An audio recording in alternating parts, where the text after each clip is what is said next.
En esta mañana, que Dios bendiga tu salida, tu entrada. Quiero compartirte esta gran reflexión de un libro llamado Cómo ser feliz.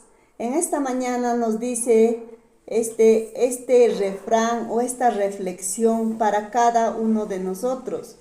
Nadie puede hacerte feliz. Cuando estás feliz, ¿quieres salir con gente que se siente desdichada? No lo creo. Cuando te sientes desdichado, la gente feliz quiere salir contigo. No, las personas felices quieren estar con las personas felices. Las que se sienten desdichadas están más a gusto con gente que se siente desdichada. ¿Qué significa esto? Que no puedes